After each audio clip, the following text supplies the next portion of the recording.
Jason Lee Podcast. Welcome back to an episode of the Jason Lee Podcast. Whew.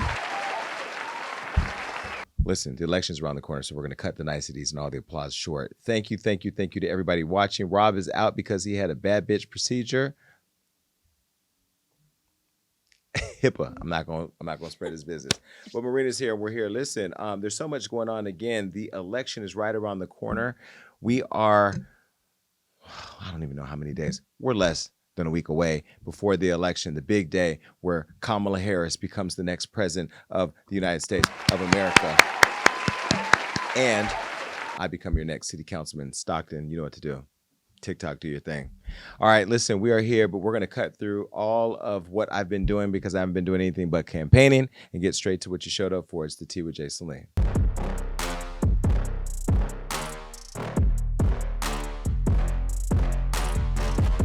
Now, before we get into everything, let me tell you something. I know a lot of you are saying, Jason Lee is such a flip-flop. On Instagram, he attacks the president, vice president. On social media, he attacks them, the show he attacks. No, I don't attack. I address things when I have an issue with something. And I have to tell you, Miss Kamala Harris, the vice president of these United States, heard my criticism and she did her big one. That's what they say. That's what the kids say. She did her big one. So I have to say, I have no issues with the vice president. My issue from the beginning was spend money with black-owned media, and just like you spend money with white-owned media and other media, and she's done that not only with me, but all of the other platforms. And so I have to say to the vice president, there ain't nothing like the president or the vice president hearing your call and showing up. That is why we need to have real leadership, not because she bought advertising for my company, but because when I needed her to show up to the Impact Awards, she showed up via video. When I needed to have access to her to have coffee to talk about how to build a stronger relationship with the White House and administration, she did that.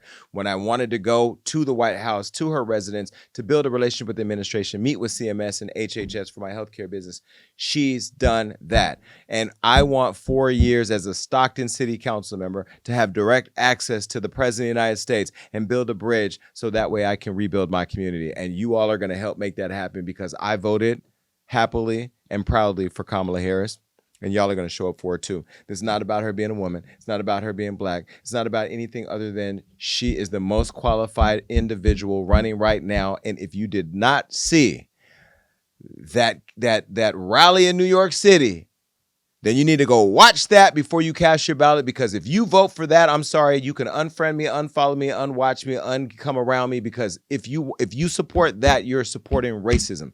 It isn't about, or fascism. It's not about supporting a Democrat or Republican, because I am a proud Blue Dog Democrat, and I am mad with the Democrats, and I am mad with the Republicans, and I'm like all of you just wanting to see change, but I'm not going to take that desire, passion, and anger out on Kamala because we're mad at Joe, mad at Barack, mad at the Clintons, mad at Bushes, mad at... I am mad, you are mad, but the way we are going to vote, all the millions of y'all, we're going to vote together to put somebody in office that isn't going to turn this into a country where we have a ruler dictating how we govern, removing our social media and our ability to connect with one another, or respect that we have for people who are not like us, meaning people from other countries. Wanted to rewrite history and get rid of the books in schools and all those things to purify this nation. This nation was built on slavery. This nation was built on taking it away from Native Americans. This nation has been built on all of the problems that we face every single day, whether it's in education, whether it's in investments, whether it's in getting a job, DEI, whatever. It is still there. It's just called something different. Slavery, prison, same. So what I hope all of you do is somehow get out of this cloud that I don't understand how we are in and do the right thing. Now, let me talk about what's going on with Mr. Donald Trump and Ms. Kamala Harris. The election is just a few short days away, and Trump's campaign is losing their marbles because this beautiful black, let me give her a round of applause, because let me tell you something. Beautiful black 60-year-old woman. Now, I know I look young from 48, but baby, 60 and up close and personal, Kamala's really pretty. By the way, Kamala, when you win, I'm going to bring you some Fenty perfume, because I don't know if you're allowed to wear perfume as a vice president. Yeah. Are you? I don't feel like you're not. Because I never really smell a scent. I mean, she smells like money. Not the money Donald you thought Donald sent you with them checks that the government approved. The election is just a few short days away, and Trump's campaign is losing their marbles, attacking blacks, Puerto Ricans, and other minorities. Meanwhile, Kamala Harris is getting $50 million donations from Bill Gates, having Beyonce pop up at an event in Houston for the campaign, joined by her mama Tina and Destiny's Child bandmate Kelly Rowland. Okay, I don't know where Michelle was. But anyway, Queen Bee had a lot to say. Ironically, she never talks, but this is what she said. We are so happy to be standing here on this stage as proud country Texas women supporting and celebrating the one and only Vice President Kamala Harris.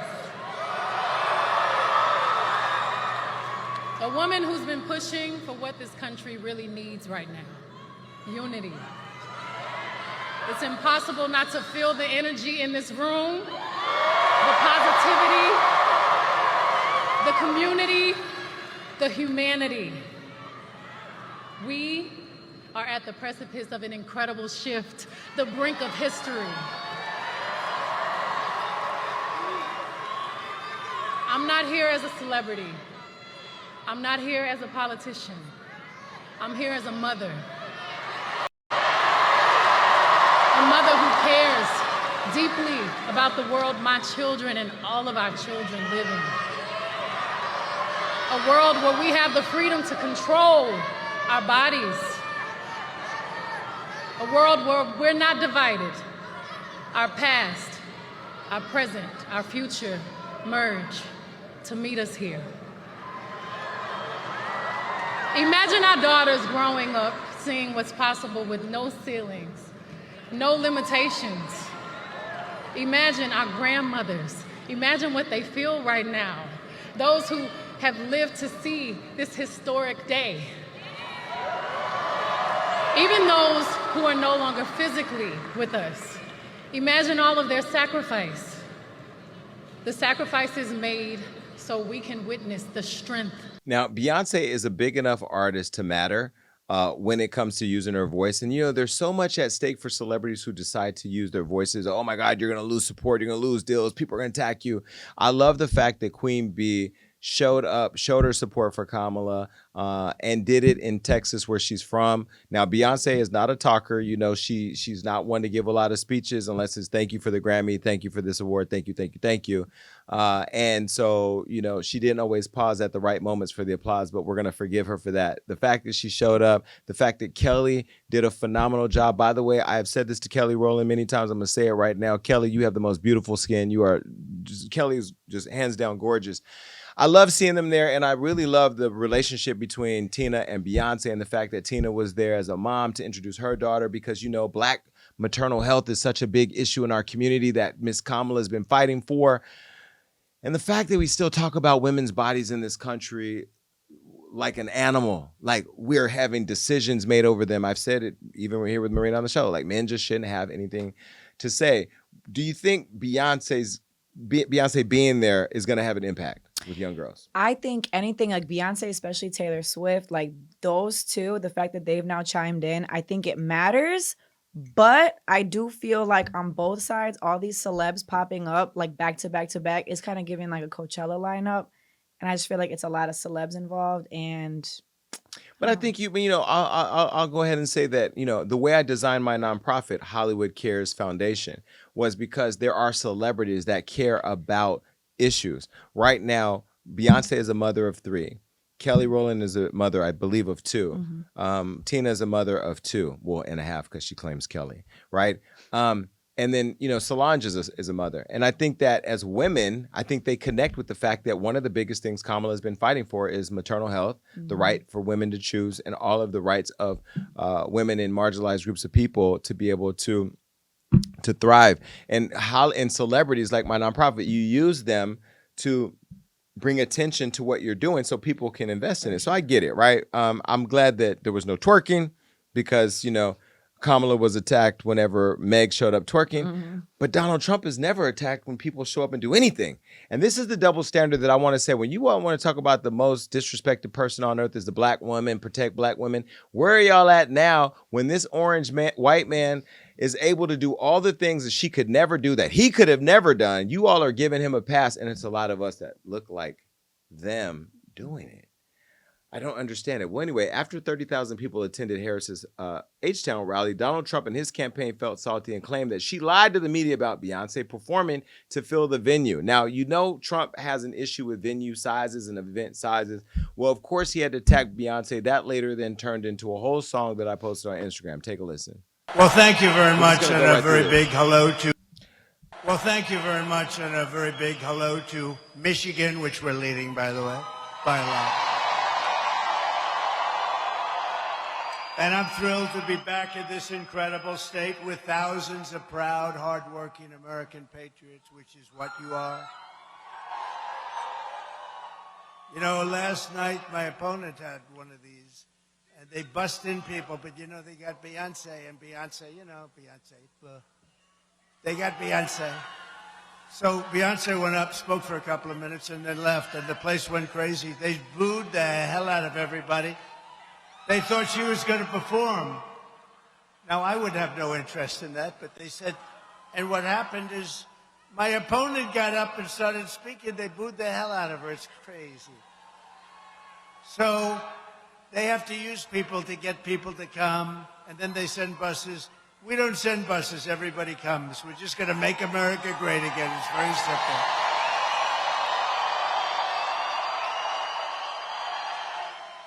I thought I'd tell you that little story because you'll never hear it from the fake news. They don't talk about it. They wouldn't tell you stories like that. So I'd like to begin by asking a very simple question. Are you better off now than you were 4 years ago? I think so. I think so. I doubt it. I doubt it. I'm here today with a message of hope for all Americans. With your vote in this election, we will end inflation. And you know what? It's we, not me. We will stop the invasion of criminals into our country. Trump, you're a hater. And you know what's so crazy? Anytime I see a man built as bad as you are the biggest bad built, butch body, big ass, big old orange clown. Now, look, I know you're somewhere probably plotting on me when you get elected because we heard that you have a whole list of people that you're going after. And as much as I've talked about you, even though you were supposed to come on my show with Byron Scott, but you went through my Instagram and saw that I have a lot of opinions about you, you didn't show up. In many ways, you're a coward. You know, Kamala's showing up to Fox and Friends, and even though them Fox friends ain't her friend, she's still showing up, but we can't find you. And you had a lot to say about Beyonce showing up, but Beyonce, we didn't need her to show up and perform for Kamala because, Donald, we all went to the Renaissance tour and we saw her perform, and she filled up stadiums that you could never fill up. She filled up arenas that you will never fill up. And I think that is really your issue with Beyonce. Now, Trump's senior advisor, Tim Murtaugh, also slammed Harris on MSNBC for lying to build a crowd. MSNBC said 3 sources told them that Beyonce would appear with VP Harris in Houston and that she will perform. Sharing a news clip, Trump's senior advisor said this. MSNBC treated it as breaking news when the Harris campaign announced that Beyonce would appear and perform at a rally in Texas. The pop star did appear, but only spoke and did not sing. They lied to build a crowd. And they used an Uncle Tom house to tell that lie. Beyonce never said she was going to perform. In fact, if you remember before, Tina came out and said, my daughter's not performing. So I don't even know why you all have made it a thing, but I guess it's anything in order to distract the world from the fact that this man wants to turn America into a country where we don't have many rights. Another MAGA maniac, full of crap, is a guy that I saw him on that Netflix roast of Tom Brady. And I thought he was edgy and wild, and he did say some things that were highly inappropriate, but I thought he was funny. Well, he said some stuff at this event. He opened up at the Trump rally in New York, trash talking black people and all of you Trump-loving Latinos. Don't believe me? Listen. Heck yeah, it's a cool black guy with a thing on his head. What the hell is that, a lampshade? Look at this guy. Oh my goodness. Wow. I'm just kidding. That's one of my buddies. He had a Halloween party last night. We had fun. We carved watermelons together. It was awesome. Welcome migrants to the United States of America with open arms. And by open arms, I mean like this.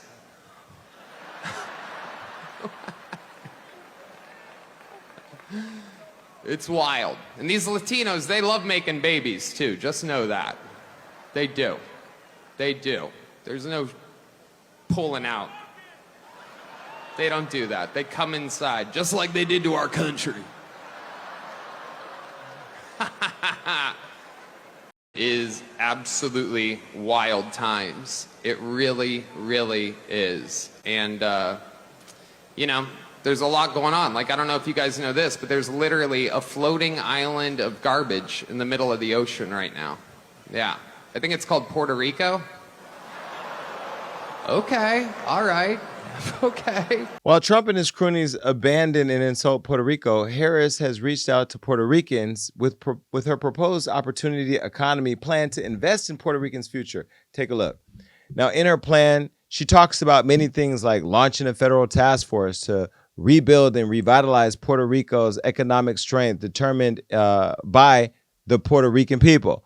Rebuild and modernize Puerto Rico's energy grid to ensure that they have reliable access to electricity. And she goes on and on and on to talk about things like expanding bilingual education and literacy and invest in Puerto Rican artists and creators. Well, Kamala's running mate, Minnesota Governor Tim Waltz, also slammed Tony Hinchcliffe on a live with Puerto Rican New York Congresswoman Alexandra Ocasio-Cortez. Take a look.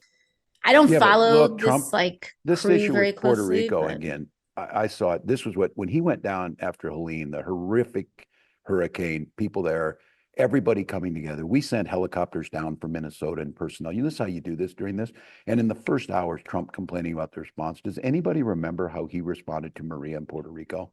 It was absolutely horrific. Down there insulting people, throwing it. Look, I know that the folks who are on here today understand this. People in Puerto Rico are citizens. They pay taxes and they serve in the military at almost a higher rate than anybody else. Yeah. I mean, it's like super upsetting. Obviously, it's super upsetting to me. My family is from Puerto Rico. I'm Puerto Rican. And like the thing that is so messed up that I wish more people understood is that the things that they do in Puerto Rico are a testing ground for the policies and the horrors that they wish to, and that they do unveil in working class communities across the United States. And I need people to understand that when you have some a-hole calling Puerto Rico floating garbage, know that that's what they think about you. That's just what they think about you. It's what they think about anyone who makes less money than them. It's what they think about the people who serve them food in a restaurant. It's what they think about the people who fold their clothes in a store. Like, You're dude, right. are you serious? Are you serious? Yeah, the privilege of being on this campaign is traveling across the entire country. There are hundreds of thousands of Puerto Ricans across in battleground states that need to send them a message. Why would any Puerto Rican support Trump? That's what I'm saying. At this point, like, I'm from Chicago, Humboldt Park. It's like all Puerto Ricans. I don't see that many in LA, but the pride, especially for Puerto Rico, is so deep. And to do that in this type of like tight race is just, that's the biggest fuck up ever. Yeah. Well, meanwhile, Trump's running mate, J.D. Vance, said Americans can't take a joke. Listen. I've heard about the joke. I haven't actually seen the joke that you mentioned, but I think that it's telling that Kamala Harris's closing message is essentially that all of Donald Trump's voters are Nazis and you should get really pissed off about a comedian telling a joke. That is not the message of a winning campaign. And most importantly, it's not the message of a person who's fit to be the president of the United States of America. I haven't seen the joke. Maybe it's a stupid racist joke, as you said. Maybe it's not. I haven't seen it. I'm not going to comment on the specifics of the joke. But I think that we have to stop getting so offended at every little thing in the United States of America. I'm so over it. And the comedian that Trump says he doesn't even know, the one that opened up with all the racist rhetoric, he's now defending his jokes about Puerto Rico. This is what he said. These people have no sense of humor. Wild that a vice presidential candidate would take time out of his busy schedule to analyze a joke taken out of context to make it seem racist. I love Puerto Rico and I vacation there. I made fun of everyone and watched the whole set. I'm a comedian, Tim. Might be time to change your tampon. Well, that only brought Bad Bunny out to post to millions and millions of followers, Jennifer Lopez and other Puerto Rican superstars, to tell their people that we have to have pride and stand for protecting our country, Puerto Rico being a part of the United States. Which, why would you attack? You attacked Detroit, you attacked Puerto Rico, and that's why it's good to see Eminem and J-Lo and artists like Bad Bunny and everybody stepping out. I was really surprised that Dr. Phil came out of retirement. I think he retired his show. I don't know. Nobody watches anymore. Well, maybe if you're 92 years old. Dr. Phil, man, I liked watching your show, but I'm not going to watch it anymore. Why? Because you actually tried to slam DEI at a Trump rally. Now, I knew you all were friends, and I just didn't know that you had the cloak and hoodie on too. You know, not the one Trayvon Martin was killed in, the white one, that one. Listen to what Dr. Phil said about DEI. I launched Merit Street Media, which, by the way, we didn't choose the name for that by random. Merit Street Media. This country was built on hard work, added value, and talent. Not on equal outcome, not on DEI. This country was built on hard work, and it needs to continue to be built on hard work. This country was built on the backs of slaves, just so you know, and that was after Native Americans were slaughtered in this country. And I know that there's just this desire to erase history and to erase the struggle that a lot of our ancestors have died from and our families have lived through, slavery, Jim Crow, all those different things. But you can't change history. It is what it is. Even though Donald Trump wants to eliminate the Board of Education and change our books and bring in Christianity and all those weird things, right? You can't write off history. But more importantly, we can't allow history to be forgotten or rewritten, because if we are so caught up in TikTok and vaping and the things that don't keep us actively involved, we will lose democracy in our country as we know it. Dr. Phil, you're a DEI hire. Didn't a black woman give you the job?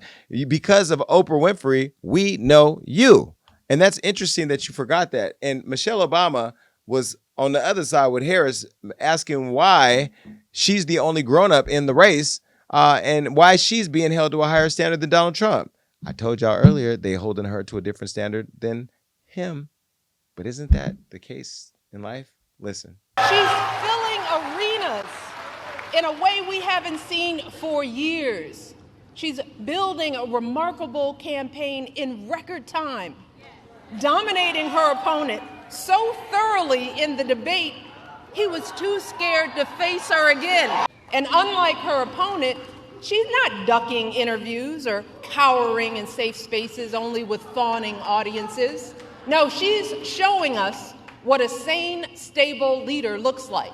She's not losing her train of thought or stumbling over her words. And she's doing it all with vigor and with grace. That's because Kamala Harris is a grown-up. And Lord knows we need a grown-up in the White House. There are folks who say they're not sure about Kamala. They accuse her of not providing enough policy detail. Some wonder, do we really know her? Is she too aggressive? Is she not aggressive enough? There are folks sowing seeds of doubt about whether she's who she appears to be. Now, don't get me wrong. Voters have every right to ask hard questions of any candidate seeking office. But can someone tell me why we are once again holding Kamala to a higher standard than her opponent?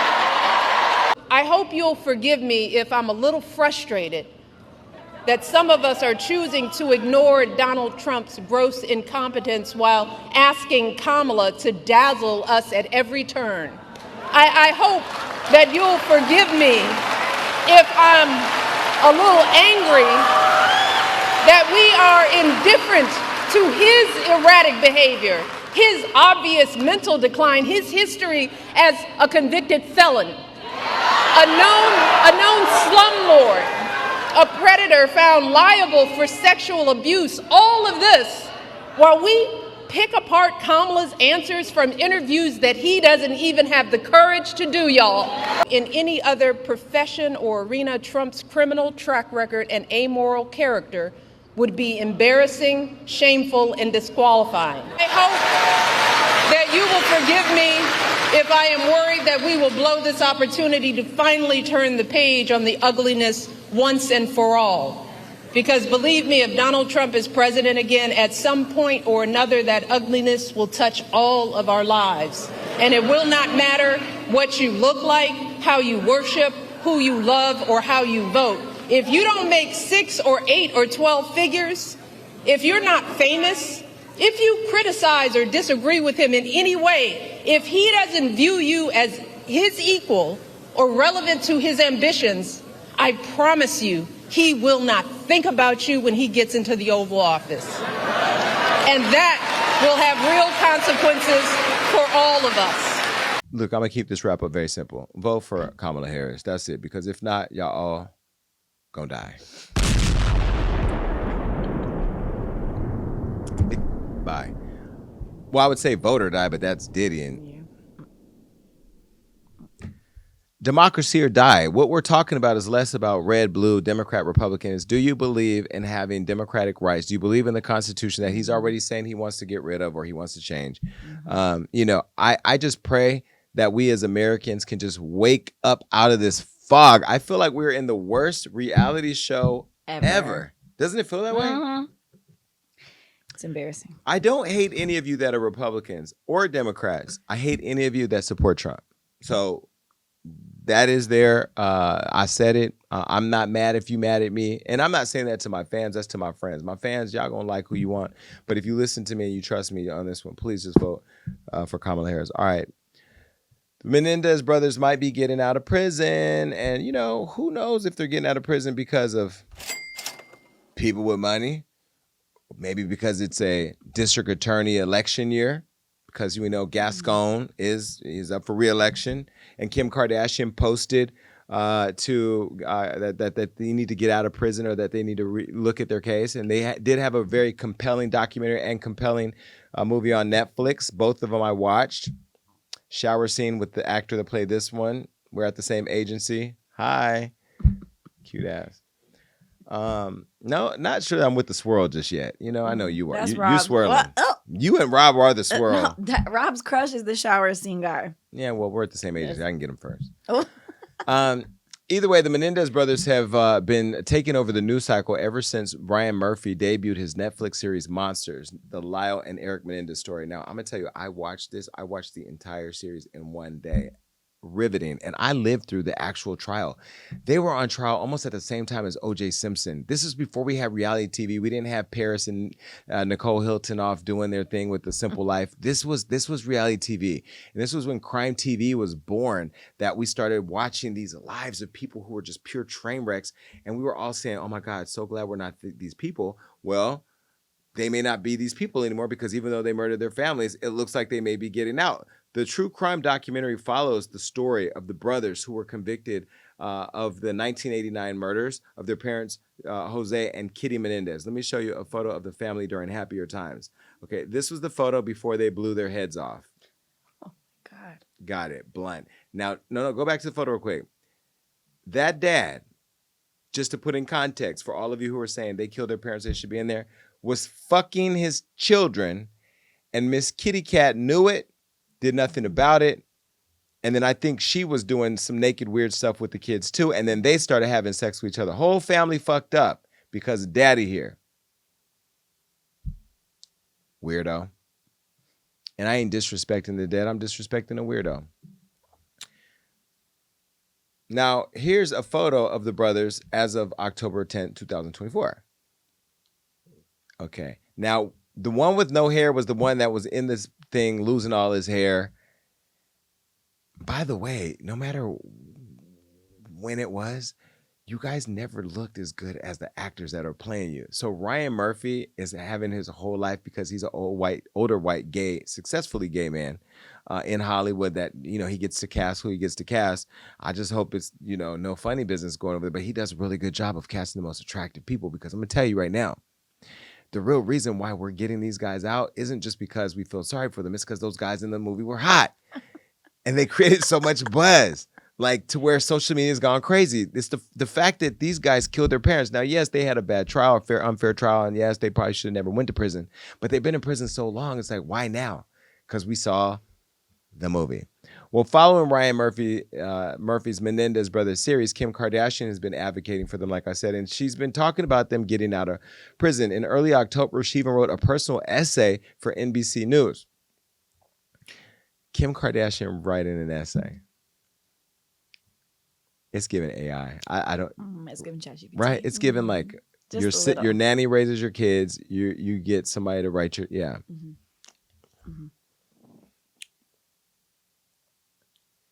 Kim Kardashian writes an essay. I didn't see that on Hollywood Unlocked. Well, anyway, she wrote it for NBC News. Allegedly. Ending her lengthy letter, she wrote, "We owe it to those little boys who lost their childhoods, who never had a chance to be heard, helped, or saved." Well, why don't you write that letter about Kamala Harris getting elected because of the lives that were almost lost at the hands of Donald Trump, who wanted to have them executed the Central Park Five? Well, at least you're doing something positive, Kim. I'm going to go ahead and not be a hater because, I was skimming through my notes. Get it? Skim? Skims. Skims. Yeah, I got it.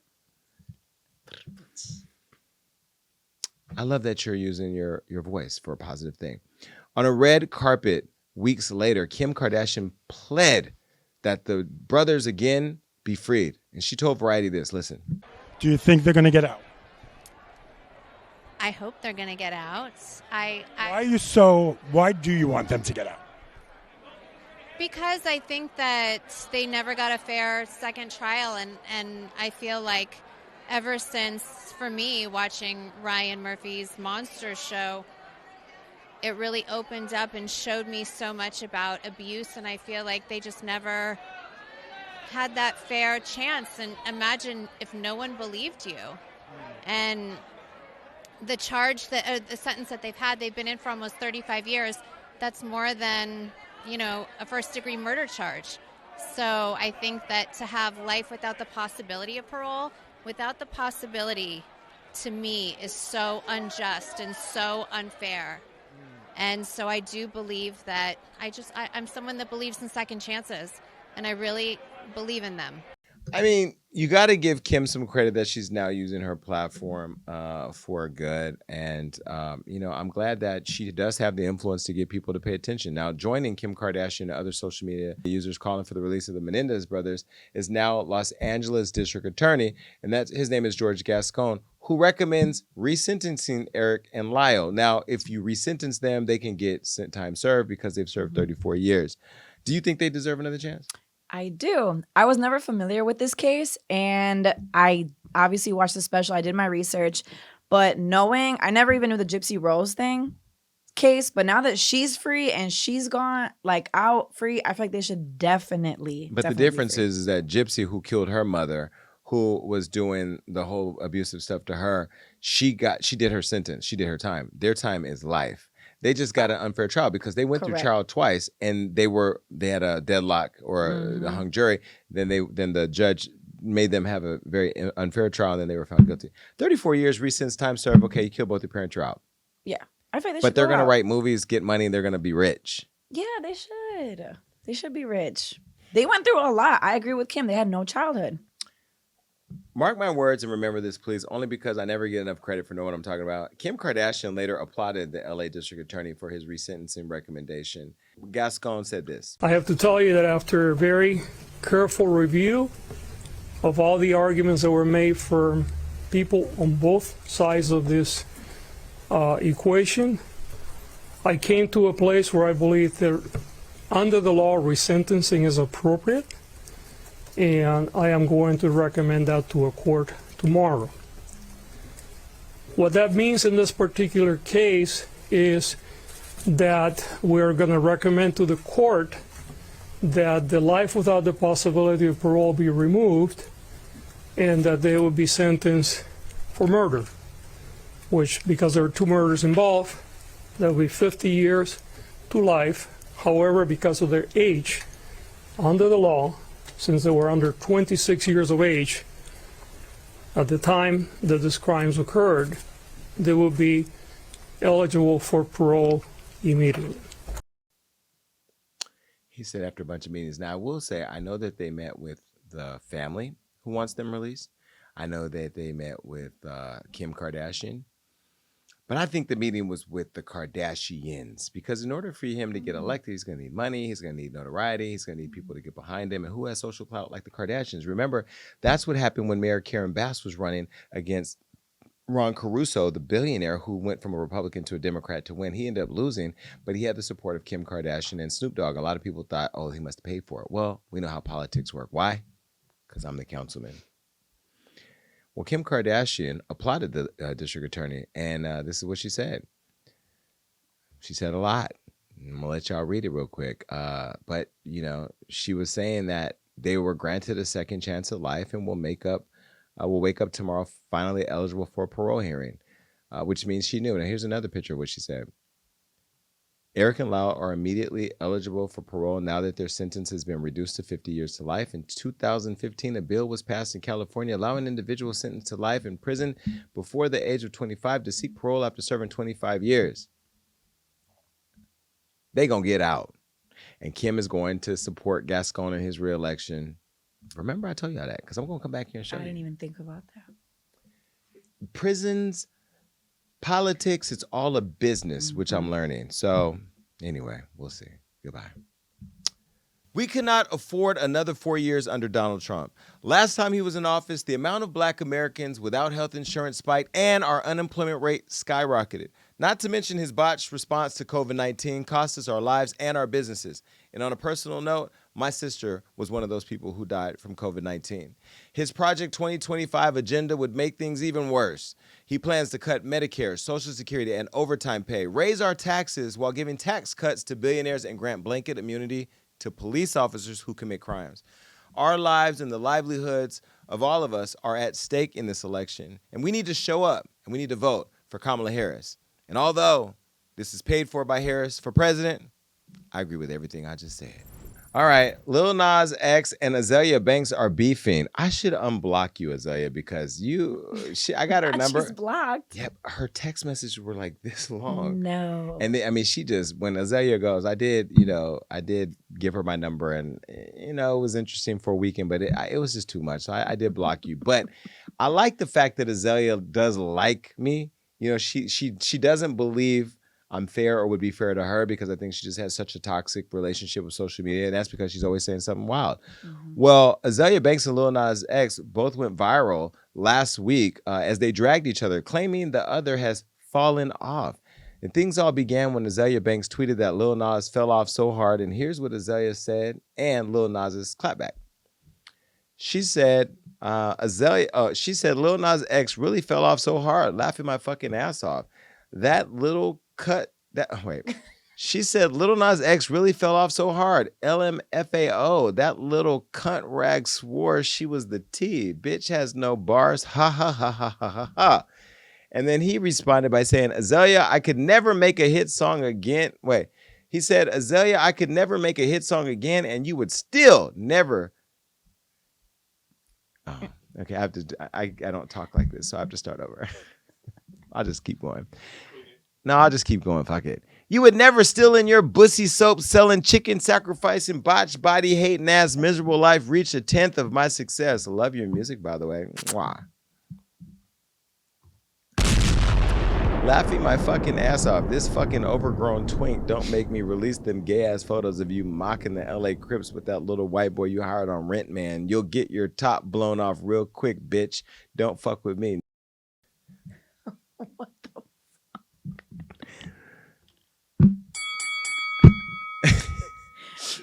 Me reading these tweets as a councilman puts my political career in jeopardy. Just so we know. You know they're gonna take that out of context. Oh, they may do a hit, oh my God. Azealia clapped back and told the overgrown twink,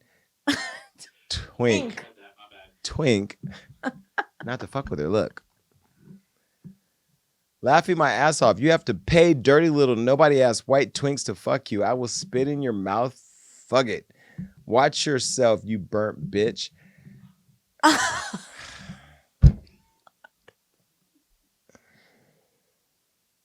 Okay, I don't know you, Lil Nas X, so I'm not going to defend you. Go back to the next tweet.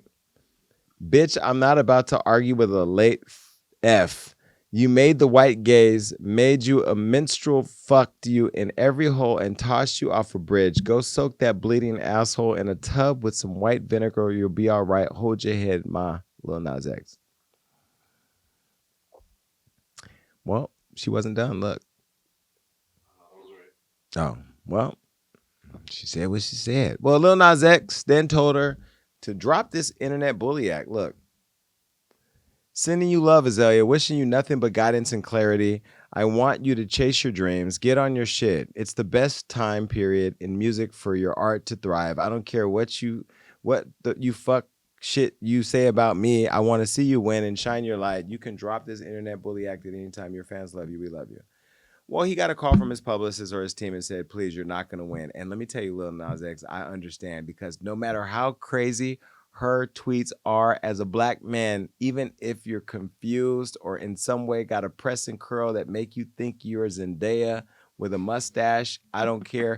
You will never win in an argument against a black woman, because I, in my own campaign, am having a black woman literally lie to the constituents, lie to our neighbors, lie to the community, making all these false allegations.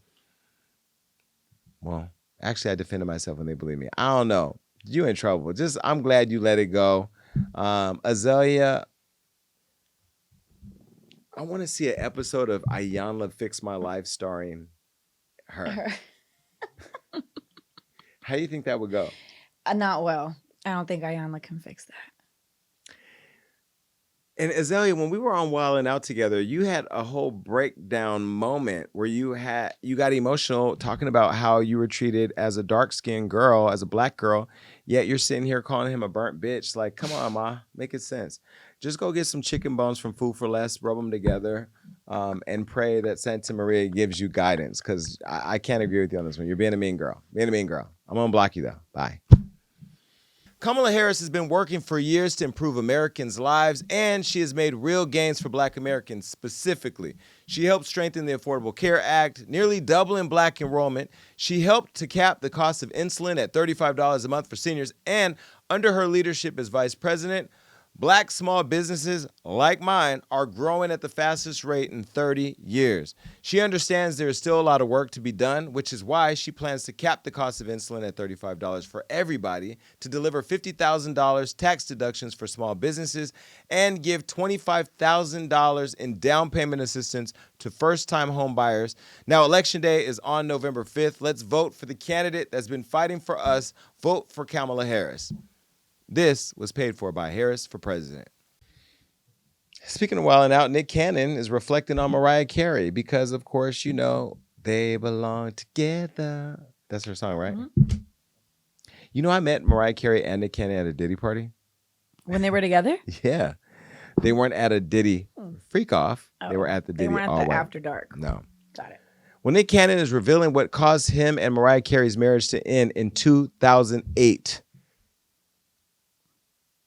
It's like so long ago, like 16 years ago. I don't know why we're still talking about it. But anyway, he said they got married. They had twins, Maro and Moroccan, then divorced in 2016. Okay, so they've been gone for about 9 years. Well, here's a photo of the family unit together. Take a look.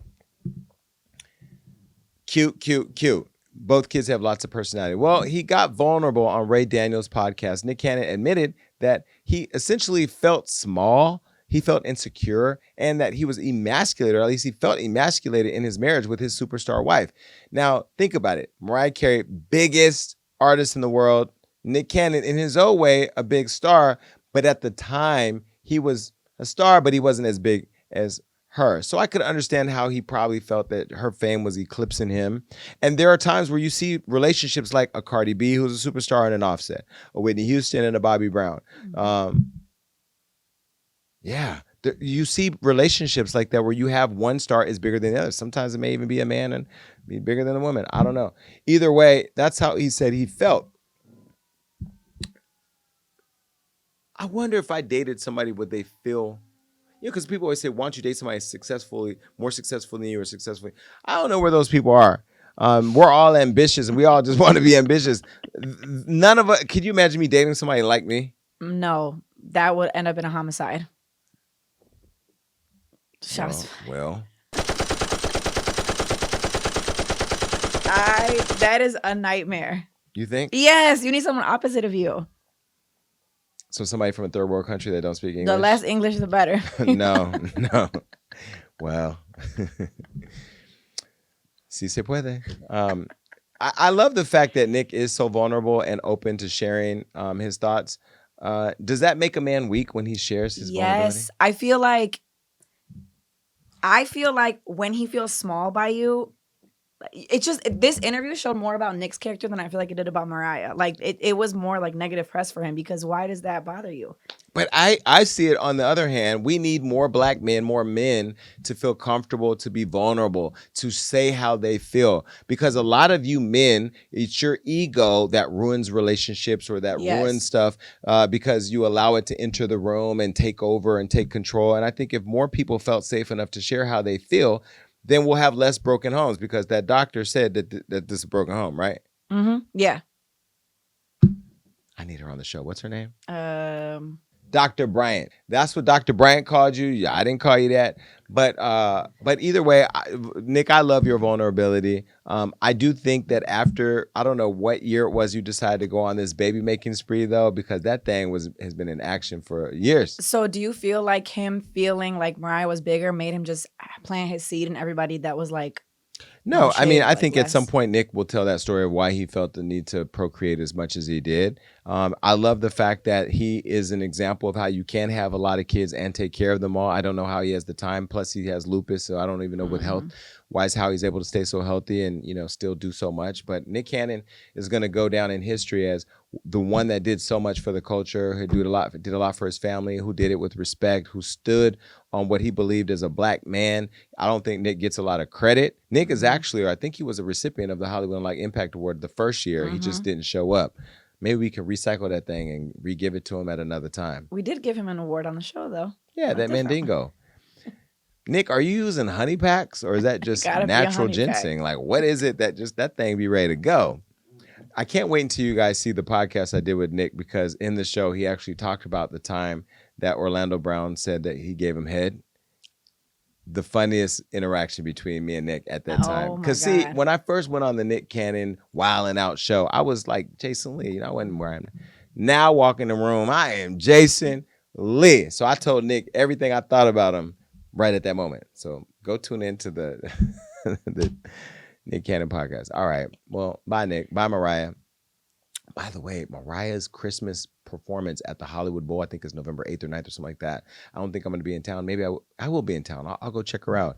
I haven't talked to her since her mother and her sister died on the same day. I did send her some beautiful flowers. So Mariah, we love you, and we still want you on the show. All right. I'm going to be like Kamala Harris right now and turn the page. Listen up. Trump and his loyalists are coming for our hard-won rights. The right to vote, the right to learn our own history, the right to live in safe communities free of police violence and gun violence, and even the right to choose. It's time to fight back with our voices and our votes. We're going to send a clear message to Donald Trump and those that want to take away our rights that we're not going back.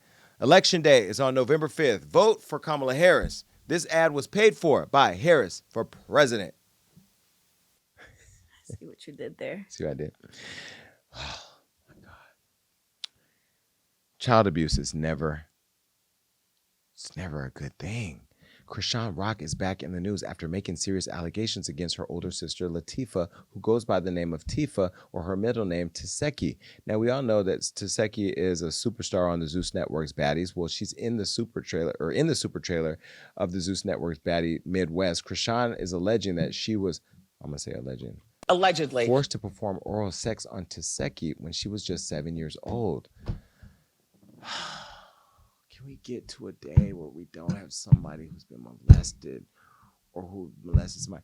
I can tell you, as somebody who's been molested, I don't never have no triggers, but I will tell you, we talk about it so much these days that it is triggering.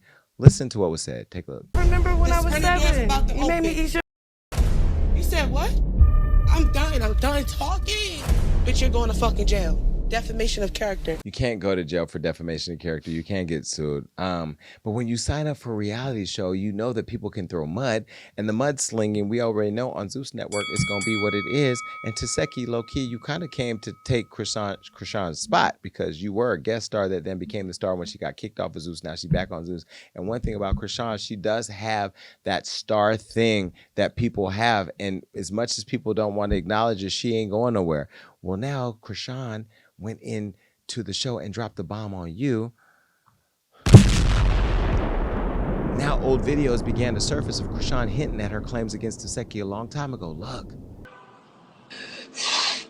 You caused me way more heartbreak. I'm not gonna speak about before this, bro. Straight up. I'm making moves, whoop-de-whoop-de-whoop. Of course you're gonna have haters, but the same hater been there my whole life, which is my sister. I went homeless my senior year, had to move my boy. I'm not gonna speak on what she did, but all my family, 12 siblings other than her, can vouch that she's a liar and that she's jealous. Swear to God. But Tifa, you this, you that, you make sure we straight, right? You telling the whole world that, right? But where Lil Petey at, y'all? And why he not staying with you? Because he know who you are. Nobody want to stay with a nigga. I don't want to expose you who you really is. Nigga. My mom, she been said to stop with Tifa. Left voicemails on my phone saying how Tifa evil. Tifa this. You gonna go down. I don't have a real relationship with my sister because when I realized when I got older, she didn't really fuck with me. Too, when we was kids,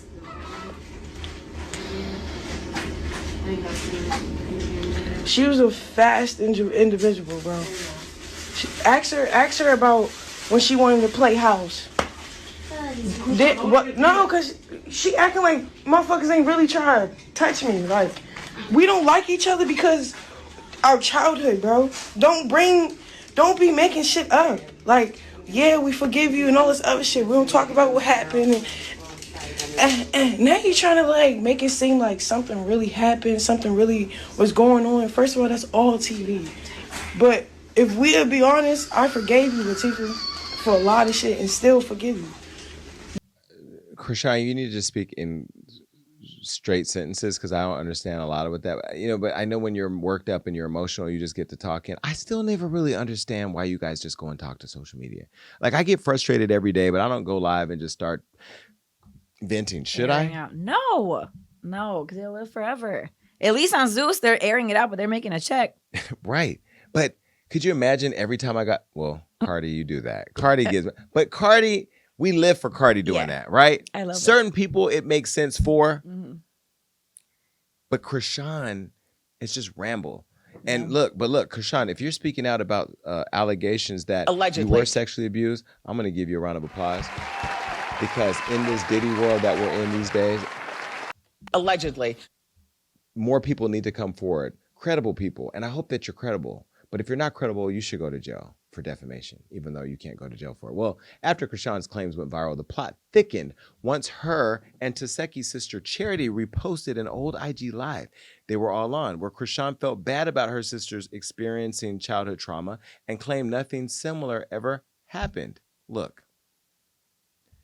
No one can pay me to lie or be fake. I'm not cut like that. It's not about how am I taking a side because I'm not being fake or lying this live. How long ago was this with us three before I got caught on my warrant?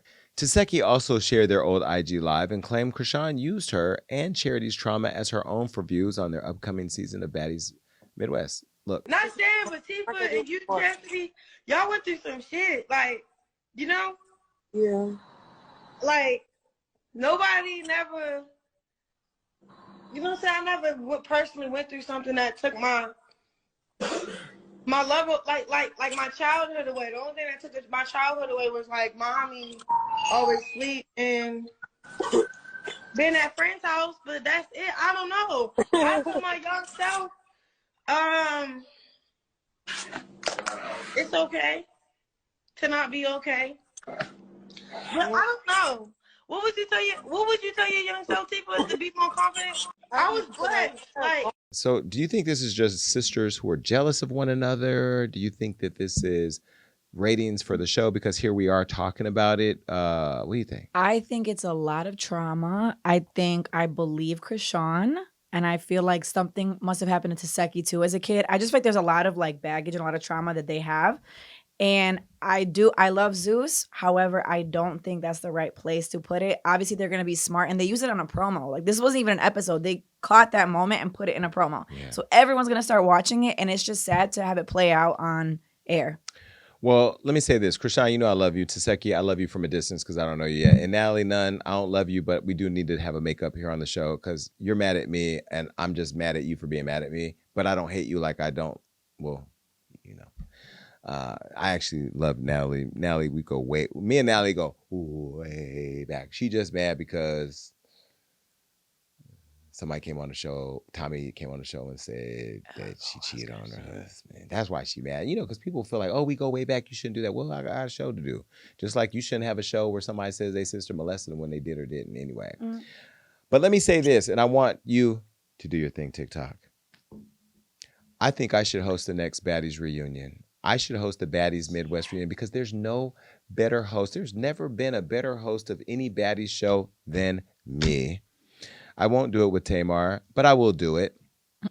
I would host the show. I did see recently that the Zeus Network, somebody posted who should host the reunion, and everybody was like, Jason. And I will even find a co-host to co-host with me, but I believe that I should be the host of the next and every future Baddies reunion. What do you think? Clap it up for that? I would love that. Right? I think now with Saucy and Janisha, they do a great job, but nobody's going to gather them like you. Because they need to be gathered at that reunion. It gets unhinged. I won't do them like I did Judy, because I was kind of mean to Judy. I like Judy. Judy's a fan of mine. She was cool. She drank out my cup. I was completely over the chaos that ensues, but now that I know that's what it is, I'll just, we just have to lean in it. Yeah, just have to lean in. Lean in. Lean in. All right. Now y'all fall back. Lean back. Goodbye. All right. It's time for Thoughts and Prayers. If only we can do this every day, right? Election day is just around the corner, and we're finally nearing the finish line. The battle between Kamala Harris and Donald Trump will draw to a close, and after today's show, it's more apparent now than ever that who is saying, and just dedicated to leading all of us Americans. Kamala. Well, political jokes and roasts aside, we must get out there and vote for the right candidate and pray that our ballots make it to their destinations without interferences. Because they're out there setting them ballot boxes on fire. The only thing that should be on fire is Donald Trump's invitation to the White House, because he is not welcome to another 4 years in office.